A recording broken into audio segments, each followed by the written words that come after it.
What is up, fight fans? I am Eric, and this is Eric Bets Fights. In fact, this is a special... Welcome to a very special episode of Eric Bets Fights. Special enough, in fact, that I wore my George St. Pierre tank top, but apparently not special enough that I bothered trimming this rat's nest of a beard. But, yeah, obviously we're in this long break between UFC events, and I wanted to figure out, like, a fun kind of video to put out. And one thing that I've been thinking about a lot lately with just discussions I've seen on Twitter and stuff is how different it was to be an MMA fan in the 90s, like before the sport really blew up. And so, as you can see, I titled this video, The 5 Weirdest Things I Did as an MMA Fan in the 90s. If that seems a little clickbaity, it's because it is. That isn't exactly what the video is going to end up being, I don't think. It's just, it's basically going to turn into a storytelling video, I think. I'm going to talk about what it was like to be an MMA fan in the 90s. I did kind of try to arrange this as 5 points. I actually came up with 6, but 5 sounds better for the title. So I am going to arrange the discussion around a few points, but for the most part, this is probably just going to be me talking about how different it used to be. Because I know, and I'm not saying there's anything wrong with being a newer fan of the sport. That's fine. I mean, a lot of people are younger. A lot of you that are watching this probably weren't even alive, or at least were very, very young in the 90s, so it's not your fault that you weren't a fan then. You couldn't have been. So definitely not looking to disparage anyone, just kind of talk about how different things used to be. Number one of the weirdest things I did as an MMA fan in the 90s. Number one, I ripped a UFC ad out of a magazine and hung it on my wall when I was like 14. And I don't know which UFC it was. It wasn't UFC 1. I know that because it had images on it of fighters fighting in the UFC. I'm guessing it was UFC 2. But I was a big martial arts nerd. That's how I became an MMA fan in the first place. And I grew up in the 80s and 90s, which was like the heyday of the big ninja boom. Ninjas were everywhere. Ninjas were very, very popular. That's, when Teenage Mutant Ninja Turtles came out and that sort of thing. But you could literally walk into a small town grocery store or drugstore or whatever in the 80s and 90s and find a magazine called Ninja Magazine. I was an avid reader of Ninja Magazine. I had Ninja posters all over my walls and everything. But anyway, I found an ad for something called the Ultimate Fighting Championship, probably in either Ninja Magazine or Black Belt Magazine, and I'm guessing this would have been about 1994.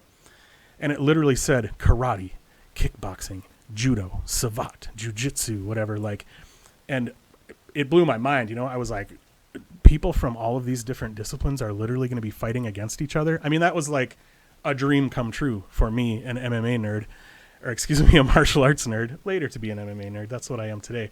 But a big martial arts nerd, I couldn't believe the fact that they were literally going to have these people from these different styles fight each other in what was more or less a no-rules match. I tore that ad out of the magazine and hung it up on my wall. I still know exactly where it was hanging on my wall. It hung there through the whole rest of high school and probably for some time after that too, until my parents eventually took over my bedroom and took all that stuff down and redid it, of course. But so it wasn't until a little while after that I actually saw the UFC. But I like to say I was a fan of the UFC before I ever even saw it, because I tore that ad out of a magazine. But my best friend was also a big martial arts nerd. We grew up doing karate together and being obsessed with martial arts movies together and all that sort of thing.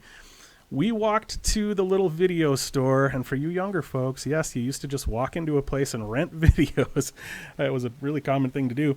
We walked into the video store by my house. I grew up in a small town of like 2,000 people in Minnesota, just one video store in town, of course, and we rented UFC 2 on VHS. So that was the first UFC I ever saw. I remember watching it in my friend's basement. We're sitting like cross-legged on the floor with our faces just a couple feet from the TV, just absolutely transfixed. And I would have been, probably 14 or 15 years old at this time. And that was it for me. I knew that was my lifelong obsession. I have been a tunnel visioned obsessant. Is that a word? Anyway, I became obsessed with, obviously the term mixed martial arts didn't even exist yet. It was usually called ultimate fighting in the beginning. Later it was called no holds barred. And you'd sometimes also hear it called submission fighting. But, yeah, that was where it all started for me, was renting that video and sitting down and watching it, and that was the beginning of the end. Number 2 on my weirdest things I did as an MMA fan in the 90s, I spoke to every Ultimate Fighting fan I saw, ever, anywhere. That was one of the biggest differences, that before the sport blew up, you didn't run into people. You didn't see people wearing UFC t-shirts. You didn't have, huge numbers of people going out to Buffalo Wild Wings. Obviously, that wasn't a thing yet. But, you didn't find huge groupings of fans of this stuff. You really never even met fans of this stuff, First of all, it's important that you understand that I am extremely shy. I don't seek out conversations with people ever. Ask anyone who knows me. I'm not one to just walk up to somebody and start talking. And honestly, if somebody walks up to me and starts talking, I'm usually the first person to be trying to get out of that situation and end that conversation. But in the 90s and into the early 2000s, if I saw a person wearing a piece of clothing or something that made me think that they were a fan of Ultimate Fighting, I would walk right up and talk to that person because it never happened. Two particular examples I can tell you about. This one, I might be breaking the rules here a little bit. This one might have been in the early 2000s. I will be talking about some early 2000s stuff here, I'm sure, too. But at the college I went to, I saw a car parked on the street with a Gracie Jiu-Jitsu sticker on it. And I left a note on that car. I literally left a note that was like, "Hey man, let me know if you ever want to like get together and roll or whatever." And I put my name and my phone number. And the thing is, I didn't know jiu-jitsu. We'll get together and roll. I wasn't a person who was taking jiu-jitsu or anything like that. But it was like, that's how it was in those times, Like I would have gotten together and rolled jiu-jitsu with that guy, whether either of us knew what we were doing or not, just because it would have been fun to be, spending time with somebody who was a fan of the sport like that. Another time, I was at Perkins. If you live in certain parts of the country, you know what Perkins is. I was at a Perkins restaurant. It was probably 2 or 3 in the morning, and I saw a guy wearing a tap-out hat. And I walked up and talked to him. Those are really the only times I can even remember where I ran into MMA fans. But anytime I saw something that made me think that somebody might be into this stuff, I was definitely trying to make a fast friend. And during this time, I'm going to get away from this a little bit and probably move into the 2000s a little bit here. But the weird thing about this time was that, there was a time where the UFC for a while was not, we call it the dark period, where the UFC was not on pay-per-view. And basically the sport survived pretty much entirely in online message boards. If you all have heard of the Underground, it exists now on a website called mixedmartialarts.com. That website used to be called submissionfighting.com. I actually specifically remember when the term mixed martial arts kind of was first created, and then finding out that submissionfighting.com was becoming mixedmartialarts.com. But my first job in college, I worked in the English department office at the school I went to as like a work study student. And I spent hours. I would spend like entire shifts there just hanging out on the Underground forum and talking about mixed martial arts. And then later the Sherdog forums as well. I really liked the Sherdog forums too. Point number 3 on my the weirdest things I did as an MMA fan in the 90s. This isn't really that weird, but I purchased every MMA VHS tape or later DVD that I could find anywhere. I remember going to, there were still video stores at that time, but they were already, some of them maybe becoming less popular and that sort of thing. And you'd find places, or at least they were moving from VHS into DVD. So you'd find sales. You'd go into a video store and you'd find an entire table or an entire rack full of VHS tapes that they were selling. And there were numerous different times where I walked into a place and found that they were like liquidating all of their UFC VHS tapes. And of course I would buy them all up.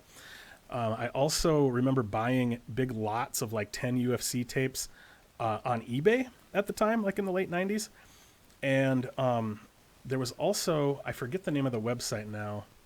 There was a website where you could buy like illegal bootlegged copies. Because remember I was talking about how there was like the dark period. There was also a short period where, to my knowledge, still to this day, a few of the events were never released on home video or DVD, whatever you want to call it. They were, there was a period where I don't know if it specifically had to do with the lack of a pay-per-view deal at the time or whatever, but they didn't have a deal with the company to put the videos out or something, I guess. But there are a handful of events in the late, like UFC, like late 20s or so. I think Zuffa took over at UFC 31, I think. And for a little while before that, they didn't come out. The first UFC I ever attended live was UFC 26, headlined by Kevin Randleman and Pedro Hizzo. That was in Cedar Rapids, Iowa, at the Five Seasons Center. That was in June of 2000. I was 21 years old. I drove 10 hours each way to drive to Cedar Rapids, watch the UFC, sleep in the hotel room, get up in the morning, and drive 10 hours back again. That event, UFC 26, was during that period of time when the events did not come out on video. So I was able to find a bootleg copy on this bootleg site. So I ordered literally like a blank VHS tape that had UFC 26 on it. And so I was finally able to watch the event because I really wanted to see if I was on it, you know, when they panned the crowd. And they actually did pan the crowd. We were in like probably the 6th row or so. We were pretty close to the front, and we only paid $50 for the tickets. So that's UFC in I was going to say the 90s. It was actually 2000, but close enough. But there was a part where the camera was panning the crowd. It showed my friend that went with me. It showed my girlfriend, and then it showed a tiny bit of my shoulder, and then it cut. So I was kind of on the broadcast, but not really. But now we're going to be getting into slightly weirder stuff. Those first few were kind of tame, but item number 4, weirdest things I did as an MMA fan in the 90s. I became email pen pals with Tito Ortiz. This is actually true. Like I said, I spent a lot of time on the Underground forum, and at that time, rumor had it, the way it was kind of discussed was that there were really only about maybe 5,000 or so like diehard MMA or NHB, no holds barred was what we called it at the time. There were really maybe only about 5,000 diehard MHB fans in the world at the time, and we all kind of existed. Like the sport during that time when it wasn't on pay-per-view and wasn't being put out on video, the sport really existed and lived pretty much on these message boards. So when you were there, you kind of felt like you were a part of something special. Like this is really where the sport exists right now. It was only, you know, a few thousand people, allegedly. There's no way of knowing that, I suppose, but and during this time, it was pretty common for fighters to be on these message boards as well, talking about the sport that they took part in and the sport that they loved. And Tito was one of the guys who was on the Underground on submissionfighting.com. Actually, after one of Tito's fights, I forget which fight it was, back in those days, he wore a submissionfighting.com shirt out to the, on his walkout, and then he put it on again after the fight, and he actually said something about, he thanked them because they were a sponsor. That's why, yeah, he thanked submissionfighting.com. But anyway, Tito was on the Underground forum. His name was like Fiat1 or something like that. But anyway, I don't remember how I got his email. He may have actually just shared it on the message board. I may have messaged him and asked him for it. I really don't remember. But anyway, I just shot him an email one day and was like, hey, my name's Eric. I live in Minnesota. I'm a big fan, blah, whatever I said. And he actually responded. And so we emailed back and forth. This wasn't something that went on for a long time, but, we exchanged a handful of emails back and forth. And I got a cat when I was 19, and I named my cat Tito because I was a huge Tito fan. I'm a little bit embarrassed about that now for obvious reasons, but I absolutely was obsessed with Tito. I wore Tito t-shirts. I dressed up as Tito for Halloween one year. I wish I had pictures of all this stuff. I couldn't find a flame beanie, so I actually had to make one. Like I cut orange fabric into the shape of flames and glued it to a hat because I wanted to be Tito that badly. But I named my cat Tito, and I told him that in one of the emails. I said, hey, man, I feel dumb saying that now.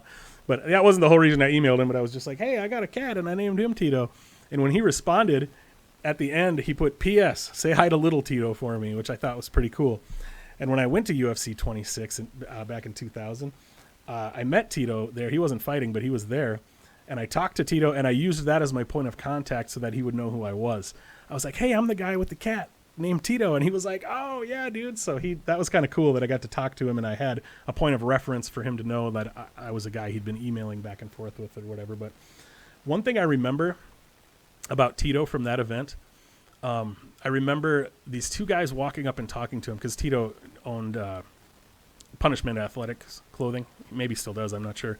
But these two kids walked up to him, and they were like, hey, man, we ordered some stuff from the Punishment website, some shirts, and we never got them. They never arrived. And I just thought this was pretty cool. Tito was like, oh, what did you order? And they told him, like, oh, T-shirts or whatever. And he's like, what size are you? And he had this huge, because he was selling shirts there, of course, he had this huge duffel bag, and he literally just opened it up and dug out the stuff that the guys had ordered and just gave it to him. So that was kind of cool. Yeah, I'm just going to go ahead and tell this story, too, because it's the other thing that pops into my head. This was in 2000, but whatever. From UFC 26. As soon as we arrived, The first person I saw was Mark Coleman, who was like probably my first favorite fighter. I guess Hoist Gracie was probably my first favorite fighter, everybody's first favorite fighter at that time. But Mark Coleman was kind of the first guy that I was like really obsessed with as a fan, I guess. And he was the first dude I saw when we walked in. We walked into the check into the hotel, and Mark Coleman's just standing there, and I was just like, "What?" And my girlfriend was like, "Go talk to him. I'll finish checking in." So I went and got a picture with Mark Coleman. I should really find all these pictures and share them, but I don't know where they are. They all are, because of course they're actual printed photos, you know. It's not like they were on social media, they weren't digital or whatever. But anyway, while I was there, after we checked into the hotel, we went over to the elevator to go up to our room, and Chuck Liddell, when the elevator opened up, Chuck Liddell walked off the elevator. I didn't say anything to him because I was shy. And as we walked on the elevator, then Jeremy Horn got on the elevator with us, and Jeremy Horn looked at me and said, "Please tell me I'm bigger than that guy," about Chuck Liddell, which I just thought was kind of funny. Another story from that. I'm pretty sure Tito was in the hotel room right next to us, because Tito was at the time sponsored by Black Flies sunglasses. And when we got out of the elevator onto our hotel room floor, we saw Black Flies stickers like on the wall, on mirrors, wherever, like in the hallways. And then we saw one like on the ice machine or whatever. And then there was also a Black Flies sticker on the hotel room door right next to ours. And in the middle of the night, we were awakened by someone pounding on the door out there and going, "Tito, yo, open the door." So yeah, pretty sure at my first UFC event, I was in the hotel room right next to Tito Ortiz. So that's kind of cool. Another quick story from that. Like I said, the headlining fight from that event was Kevin Randleman versus Pedro Hizzo. And after the event, I ran into Marco Huas at the ice machine. I assumed he was maybe getting ice for Pedro's, swelling. I'm not sure, but I was at the ice machine. Marco Huas walked up to the ice machine, and I was just like, "Hey," or whatever. So that was kind of cool.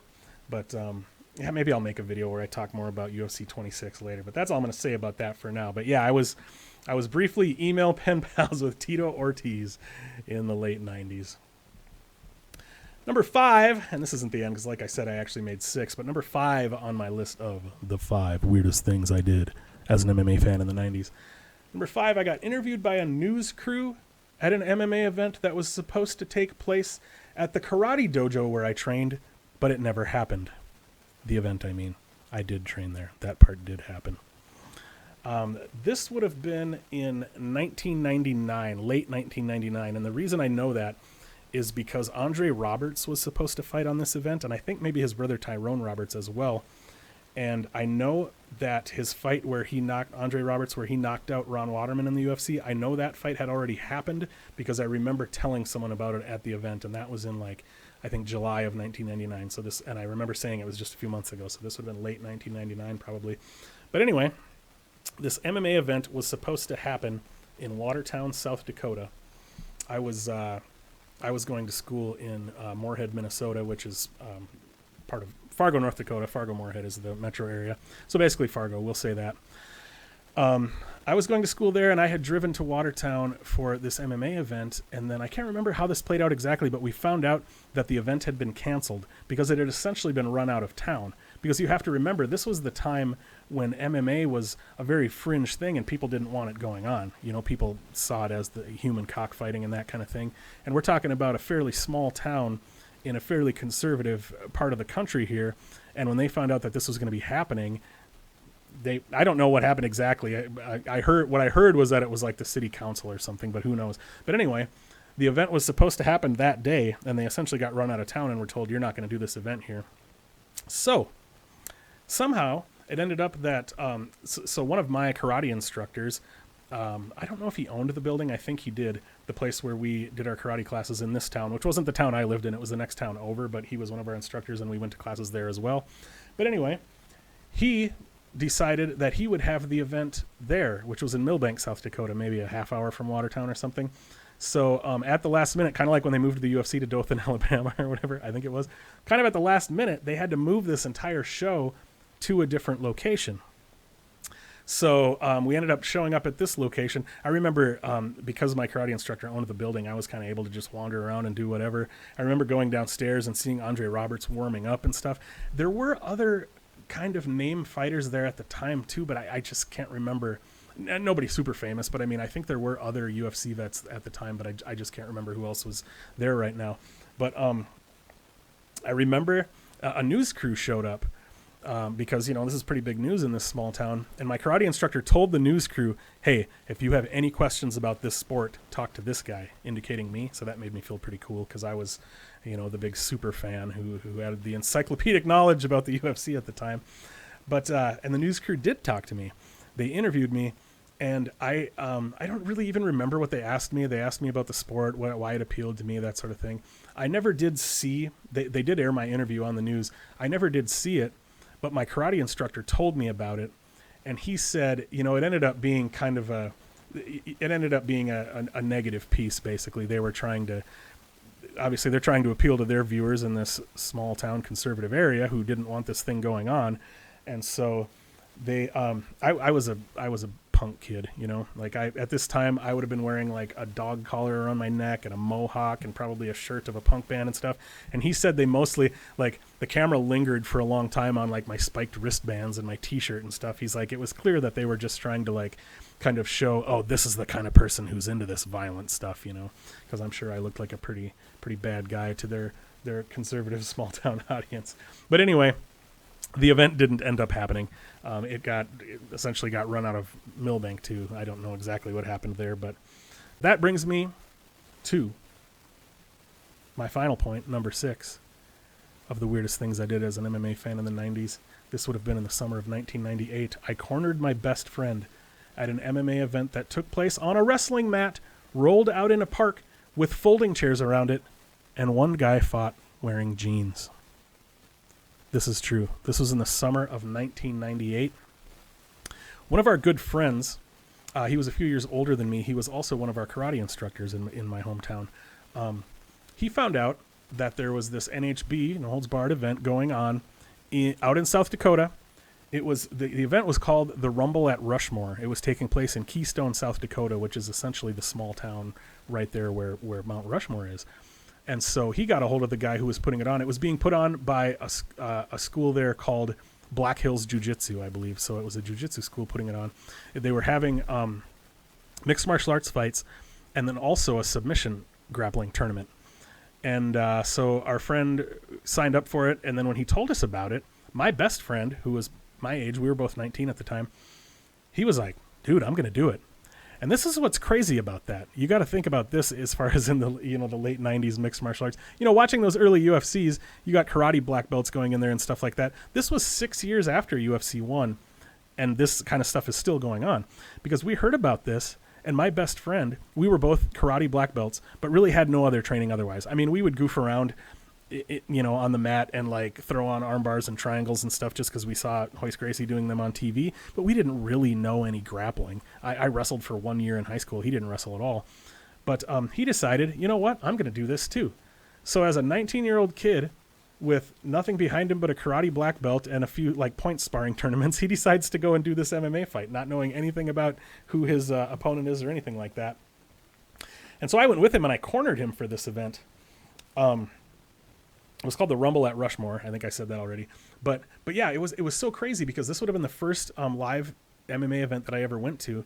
And it was like, he wasn't the only guy there who was just like a karate black belt. I mean, it was anything from maybe like, decent high school wrestlers to, of course, some of the guys from this jiu-jitsu school. And I don't know, Black Hills Jiu-Jitsu, I don't know whether it was really a BJJ school or like more of a Japanese jiu-jitsu school. They definitely did groundwork, but I don't think they had. I mean, at that time in the late 90s, you almost would have had to have been affiliated with the Gracies or the Machados, I would think, in order to have been a BJJ school, because they're just, there weren't BJJ schools everywhere then like there was now. And I just sort of got the sense that they were maybe a Japanese jiu-jitsu school that also worked on groundwork. But, some of those guys they fought wearing a gi. Like I said, there was a dude wearing jeans. Some of the people fighting were like not even really trained martial artists or anything. They're just, just tough guys that like to fight or whatever. So yeah, this dude I was going to say in the ring. There was no ring. The event took place in a park. They rolled out one of those old orange wrestling mats that you used to see that you'd roll up in the gym. They rolled one of those out and they put some folding chairs around it. There was no ropes, no nothing to hold people in. That was where the event took place. So yeah, there was this guy who fought in jeans, and I just remember him, holding his hands down at his waist and just bouncing up and down on his toes with this crazy look in his eye, like oh, if I'm a guy fighting wearing jeans, I got to be a little bit crazy, right? I don't even remember if he won his fight or not. I don't remember much about that event at all, but one thing that I do remember was one of the guys from Black Hills Jiu-Jitsu. He was a big guy, kind of a biker-looking guy, big dude with a beard and long hair, and he was fighting in the event. And he was looking at, there was like a program, like a paper program that listed the fighters and what their styles were and stuff like that. And he was reading about his opponent, and for his opponent's style, it said ground and pound. And the guy asked me, ground and pound? I was just kind of standing there, and he's like, what's ground and pound? And I was like, oh, ground and pound. You know who Mark Coleman is? That's ground and pound. And I remember him being like, oh, shit. But he did lose. But anyway, so since I was cornering my friend, I got to go to the fighters meeting with him and stuff. We went the whole, the refs going over the rules and all that kind of stuff. So that was pretty cool, doing something like that in the early days. And then, anyway, you guys are probably wondering what happened in the fight. Oh, what happened in those days when a guy who was just a karate black belt and had never been in a fight in his life, I hope he doesn't watch this video. I'm not trying to disparage you. I don't know if I should use his name. Jason. His first name's Jason. I'm not disparaging you, Jason. I respect the hell out of you for doing that. But, so yeah, he came out, and the guy he was fighting, we heard he was a boxer. We didn't really know exactly. But, just maybe 30 seconds into the fight or something, the guy landed a big punch on Jason and dropped him. And Jason jumped up and said, nice shot, dude. I remember that very well, which I thought was really funny. We found out later that he didn't remember anything after that knockdown. He was flash knocked out, basically. I mean, it was one of those things where he was knocked out, but he came to before he even hit the ground. He started to fall and then kind of caught himself. He didn't remember anything in the fight after that. So the fight went on. Jason landed a few leg kicks, and that was kind of about it. And then the guy came with another big haymaker, caught him, broke his nose, knocked him out. The ref stepped in and stopped it. So then his sister had to rush him to, we were in just like a tiny town. His sister had to drive him a ways away, I don't know, maybe an hour away or something, to the closest emergency room, basically. And I think he had some kind of surgery. Like his nose was like Rich Franklin against Anderson Silva. His nose was like knocked to the side of his face. I think they had to put his nose back in place and that sort of thing. I know he ended up talking to the guy who put the event on, the guy that he had to contact to get in it in the first place. I know he talked to that guy afterwards and asked about if there was a videotape of the event that was going to be available.